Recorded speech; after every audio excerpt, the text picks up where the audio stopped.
राजा आदित्यदेव के 7 रानियां थीं। उसका राजपाट विशाल था, चारों दिशाओं में उसका नाम चलता था। लेकिन राजा को धन और ऐश्वर्य से अधिक लगाव ज्ञान से था। वह रोज सुबह अपने गुरु महर्षि वेदानंद के आश्रम जाता और आध्यात्मिक विद्या सीखता। एक दिन वह अपने शाही वस्त्रों में, परंतु बिना किसी गार्ड या सेवक के, अकेले घोड़े पर सवार होकर आश्रम जा रहा था। रास्ते में एक छोटी सी नदी के किनारे उसे एक पनिहारी, पानी भरने वाली लड़की दिखाई दी। वह मिट्टी का घड़ा सिर पर रखे पानी भर रही थी। चेहरा तेज से भरा हुआ, पर आंखों में कोई रहस्यमय गहराई थी। पनिहारी ने उसे देखकर मुस्कुराते हुए कहा, मालूम होता है आप रोज इसी राह से गुजरते हैं। कहिए महाराज, कहाँ जाते हैं? राजा मुस्कुराया और बोला, मैं ज्ञान प्राप्त करने आश्रम जाता हूँ। गुरुजी से वेद और शास्त्र पढ़ता हूँ। पनिहारी हंसी और बोली, ज्ञान?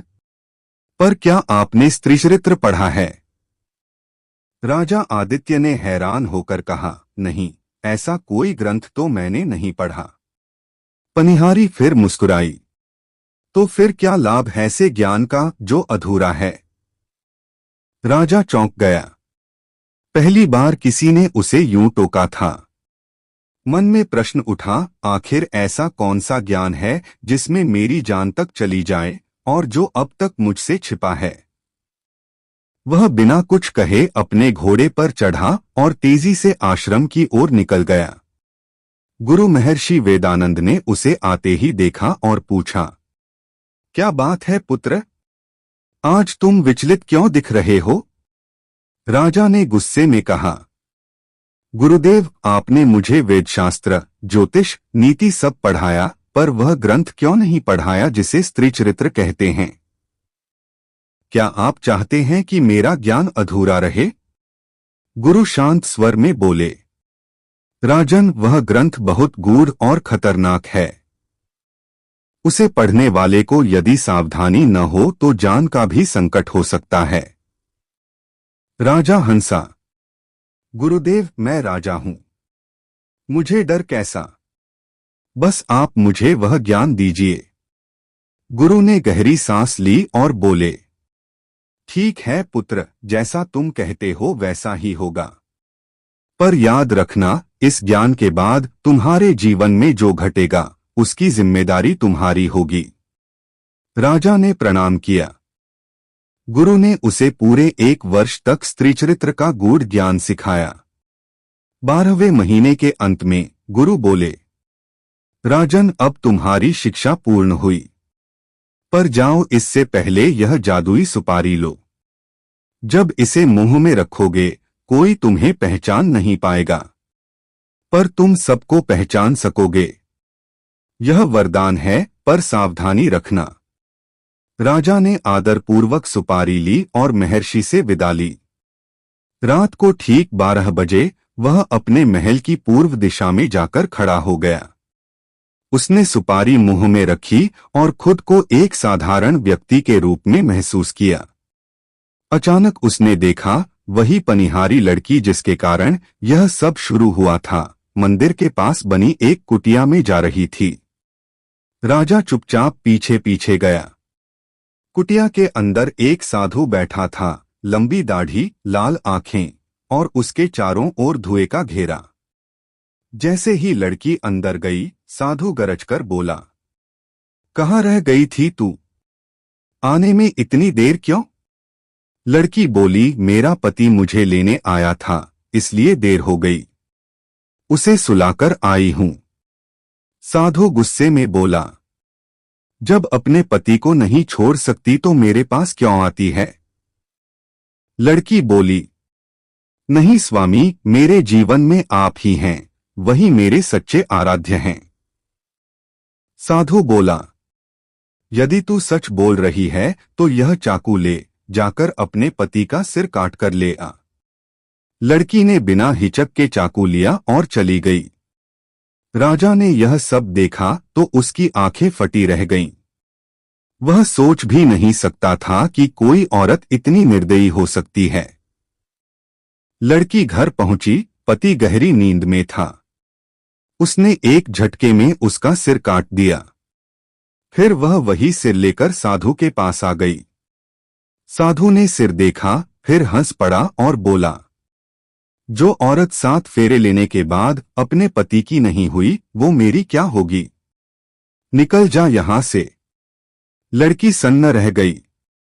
वह उस सिर को लेकर वापस घर आई, शरीर से जोड़कर रख दिया और जोर जोर से रोने लगी। अरे, किसी ने मेरे पति को मार डाला। अब मैं इनके बिना कैसे जीऊंगी? सुबह मोहल्ले के लोग आए। किसी ने कहा, यह औरत बड़ी सती है, अपने पति के बिना नहीं रहेगी। वह बोली, मैं अपने पति के साथ सती हो जाऊंगी। राजा, जो अब तक सब देख रहा था, यह सुनकर हंस पड़ा और बोला, वाह रे संसार, पति को मारने वाली सती कहलाए। राजा की आवाज सुनकर पनिहारी समझ गई कि यह वही व्यक्ति है जिसने स्त्री चरित्र पढ़ा है। वह उसके पास आई और बोली, राजन, तुम जो देख रहे हो वही इस दुनिया की सच्चाई है। पर याद रखना, अब तुम भी धोखे के संसार में कदम रख चुके हो। जहां जाओ, बैठने से पहले चटाई या आसन को झाड़कर बैठना। राजा ने उसकी बात गांठ बांध ली। उस रात राजा फिर उसी चौराहे पर खड़ा हुआ। तभी उसने देखा, उसकी 7 रानियां अपने हाथों में थालियां लिए उसी साधु की कुटिया की ओर जा रही थीं। राजा हैरान रह गया। उसे पहचान न पाने की वजह से रानियों ने उससे कहा, अरे ओ युवक, ये थालियां हमारे साथ कुटिया तक पहुंचा दो। राजा ने चुपचाप सिर हिलाया और थालियां उठा लीं। जब वे साधु के पास पहुंची तो उन्होंने कहा, गुरुदेव, इस युवक ने हमारी मदद की है, इसे यहीं ठहरने दीजिए। साधु ने अपने चेले से कहा, ले जाओ इसे उस कमरे में जहां चटाई बिछी है। राजा कमरे में गया, देखा तो बस एक बांस की चटाई थी। वह बैठने ही वाला था कि पनिहारी की बात याद आई, जहां भी बैठो चटाई झाड़कर बैठना। उसने झट से चटाई उठाई और झाड़ने लगा। जैसे ही चटाई हटी, नीचे एक गहरा कुआं दिखाई दिया। राजा के पैरों तले जमीन खिसक गई। उसने नीचे झांककर देखा, कुएं में कई लोग जिंदा थे, सब घायल, थके हुए और उदास। उनमें से एक ने ऊपर देखकर कहा, अरे महाराज, आप यहां कैसे? राजा बोला, पहले यह बताओ, तुम सब यहां कैसे आए? उन्होंने कहा, महाराज, हम सब भी कभी आपके जैसे राजाओं के सेवक या मंत्री थे। अपनी पत्नियों के छल में फंसकर इस कुएं में धकेल दिए गए।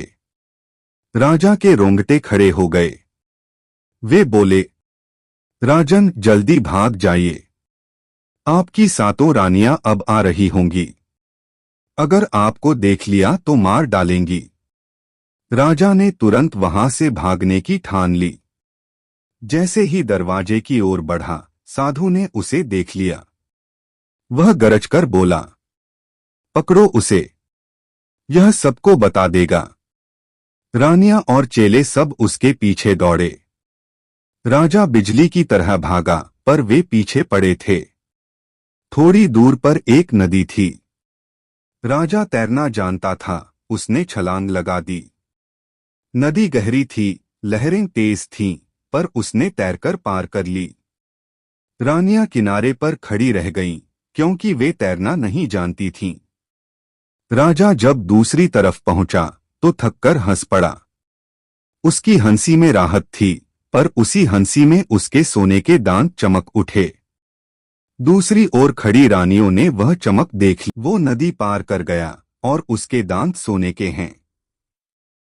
साधु ने अपनी जादुई पोटली खोली, उसमें देखा और बोला, वह अब तोता बन गया है। रानियां बोलीं, अब क्या करें? साधु बोला, पूरे राज्य में घोषणा कर दो, जो कोई तोता लेकर आएगा उसे 5 अशर्फियां इनाम में दी जाएंगी। राजमहल से आदेश निकला। जंगल जंगल बहेलिए तोते पकड़ने लगे। राजा, जो अब एक तोता बन चुका था, उड़कर एक विशाल गोंद के पेड़ पर जा बैठा, जहां पहले से 15 तोते रहते थे। उन्होंने उसका स्वागत किया और कहा, तुम्हारे चेहरे पर तेज है, अब से तुम हमारे राजा हो। राजा तोता मुस्कुराया, यदि किस्मत साथ दे तो यह भी एक नया जीवन है। तोता बना राजा आदित्य अब गोंद के पेड़ पर बसे 15 तोतों के बीच रह रहा था। दिन में वे सब फल खाते, आपस में बातें करते और रात में पत्तों के बीच छिपकर सो जाते। पर राजा का मन अब भी बेचैन था। मनुष्य शरीर से तो वह मुक्त हो गया, पर मनुष्यता की जिज्ञासा अभी भी उसके भीतर थी। एक दिन सभी तोते नदी किनारे उड़कर गए। तभी एक बहेलिया आया।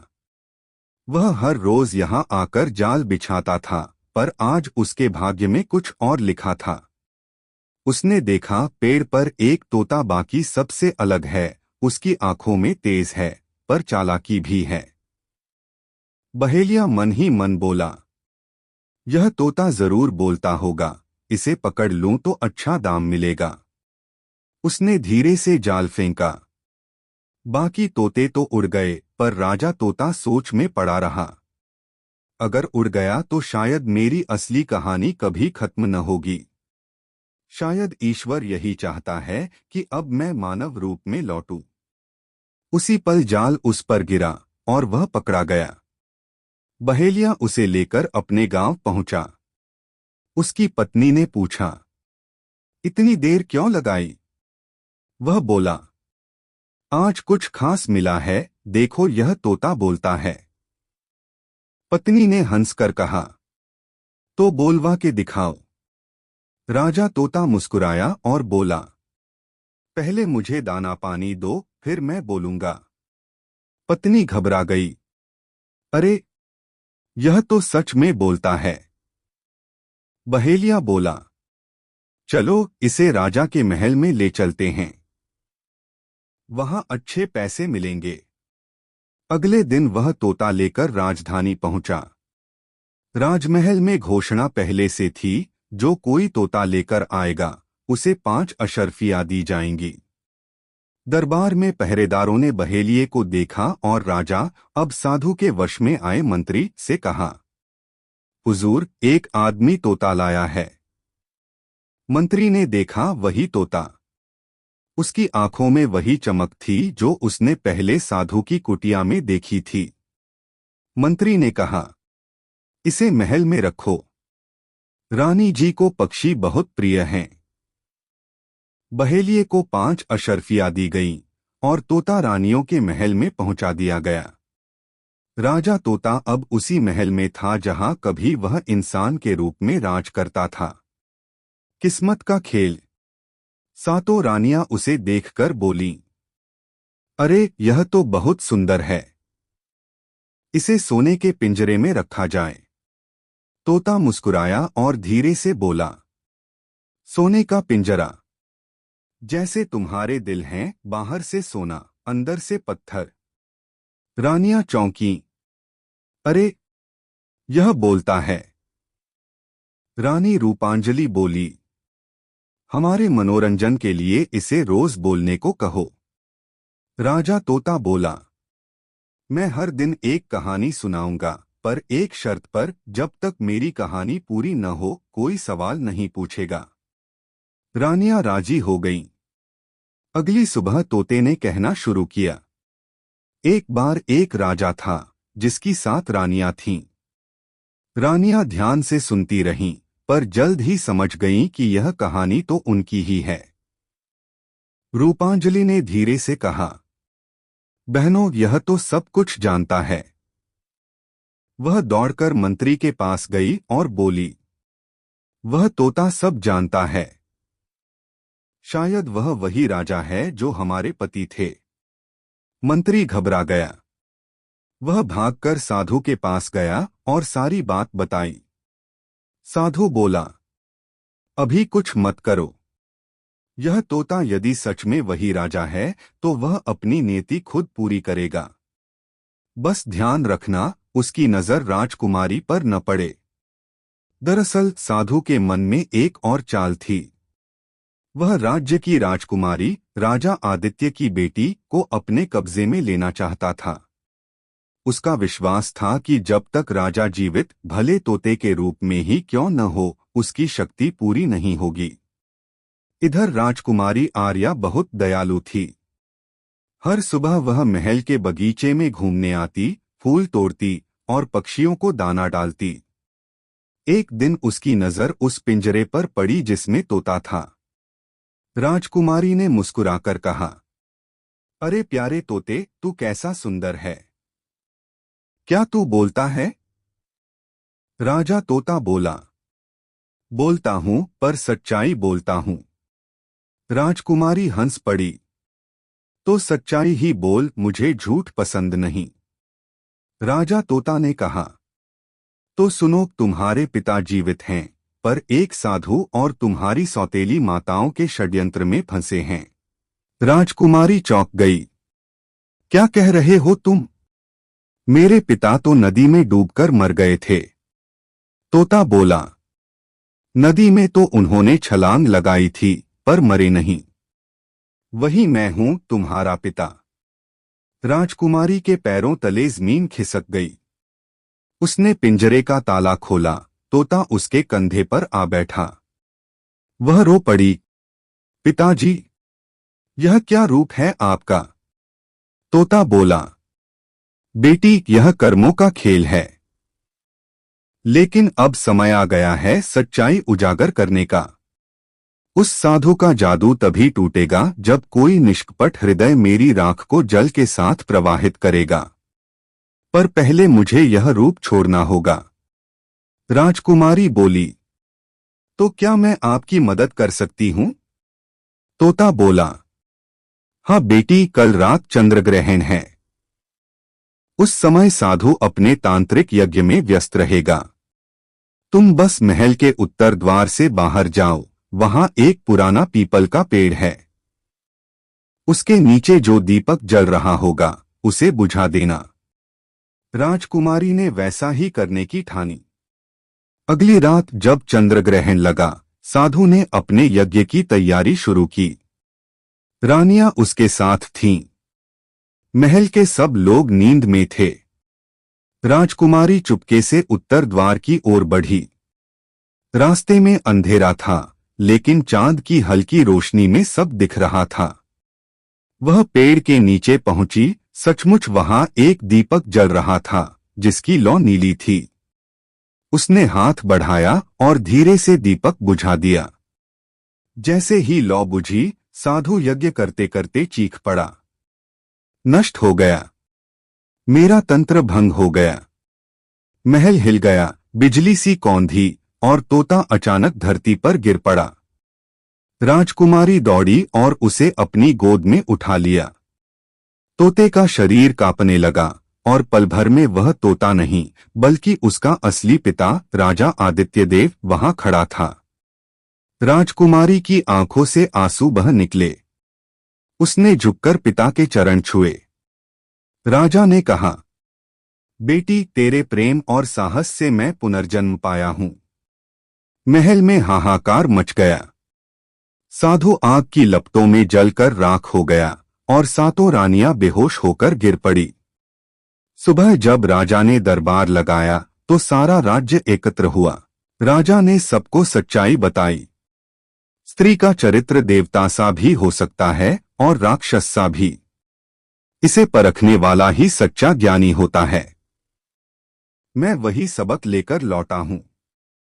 महर्षि वेदानंद भी वहां आए और बोले, राजन, तुमने उस ज्ञान की परीक्षा स्वयं दी।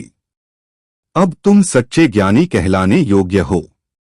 राजा ने अपनी बेटी आर्या को राज्य की गद्दी सौंपी और स्वयं संन्यास लेकर उत्तर दिशा की ओर चल पड़े। उनकी कहानी यहीं समाप्त हुई, पर उनके शब्द अमर हो गए। ज्ञान की सबसे बड़ी कसौटी सत्य नहीं, अनुभव है। राज्य की गद्दी अपनी बेटी आर्या को सौंपकर राजा आदित्यदेव ने वस्त्र और आभूषण उतार दिए। उन्होंने केवल एक गेरुए रंग का वस्त्र पहना, माथे पर तिलक लगाया और हाथ में कमंडल लेकर उत्तर दिशा की ओर चल पड़े। सारा नगर उनकी विदाई देखने उमड़ पड़ा। लोग रो रहे थे, सैनिक झुककर सलाम कर रहे थे और राजकुमारी आर्या नंगे पांव उनके पीछे चल रही थी।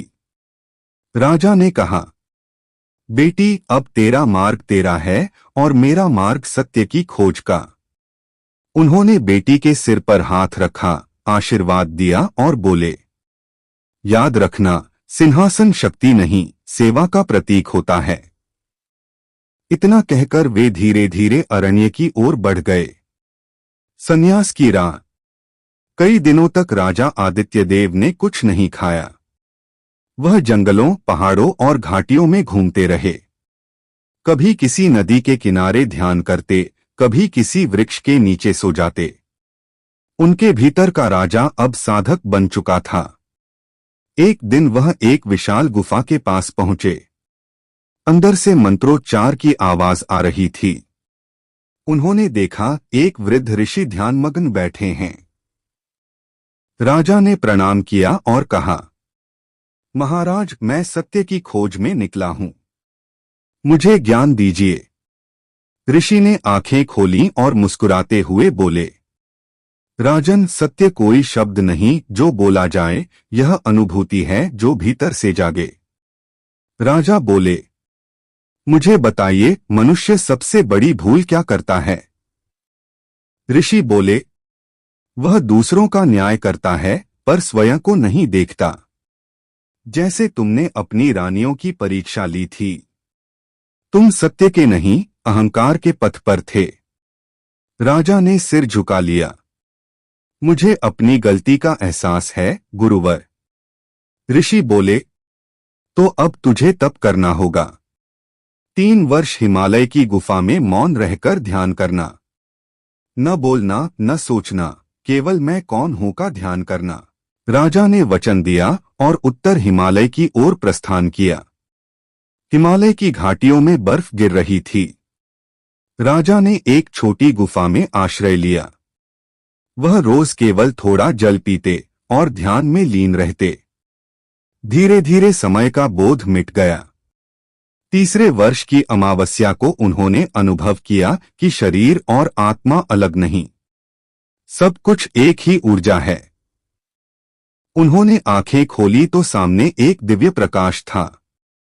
एक आवाज आई, राजन, अब तू राजा नहीं, ज्ञानी है। तूने कर्म, माया और प्रेम तीनों का अर्थ समझ लिया है।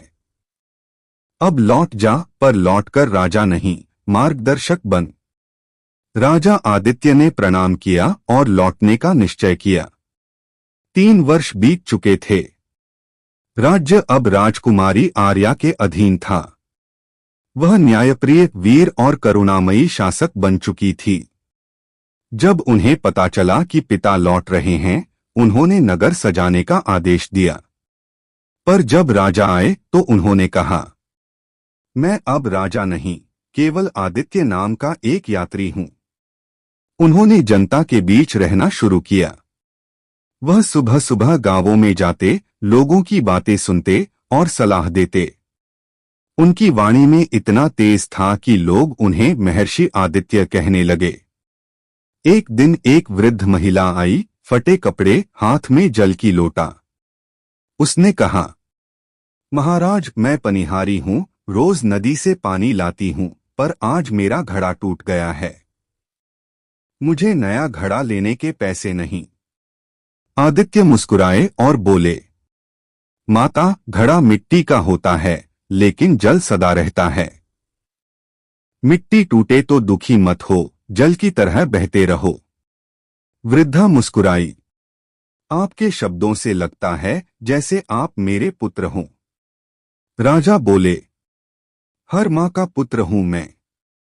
वह स्त्री चली गई। पर अगले दिन वही स्त्री फिर आई और बोली, महर्षि, आज मेरा मन कहता है कि आप वही राजा हैं जो सालों पहले लापता हो गए थे। राजा ने मुस्कुराकर कहा, अगर तुमने पहचान लिया तो मैं फिर छिपूंगा नहीं। तभी आकाश से रोशनी उतरी और आवाज आई, जिसने पनिहारी की सेवा की वही मोक्ष को प्राप्त करता है। राजा समझ गए यह वही सच्ची परीक्षा थी जो उन्हें अधूरी रह गई थी। रानियों के छल, साधु का जादू, सब बस एक चरण था, पर पनिहारी की करुणा ही वह दर्पण थी जिसमें आत्मा की सच्चाई दिखती है। महर्षि आदित्य ने अंतिम दिन सभा बुलाई। उन्होंने कहा, हे आर्या, याद रखना, शासन तलवार से नहीं करुणा से चलता है। जिस दिन शासक अपने प्रजा को परिवार समझेगा उसी दिन राज्य स्वर्ग बन जाएगा। उन्होंने आंखें बंद की, कमंडल से जल उठाया और सूर्य की दिशा में अर्घ्य दिया। क्षण भर में उनका शरीर तेजस्वी प्रकाश में विलीन हो गया। राज्य में घंटियां बज उठीं, फूलों की वर्षा होने लगी। लोगों ने कहा, महर्षि आदित्य ने मोक्ष प्राप्त किया। राजकुमारी आर्या ने उसी स्थान पर एक आश्रम बनवाया जहां हर वर्ष ज्ञान महोत्सव मनाया जाता था। उस दिन कोई किसी का धर्म, जाति या वर्ग नहीं पूछता। सिर्फ इतना कहा जाता, सत्य वही है जो हृदय को निर्मल करे।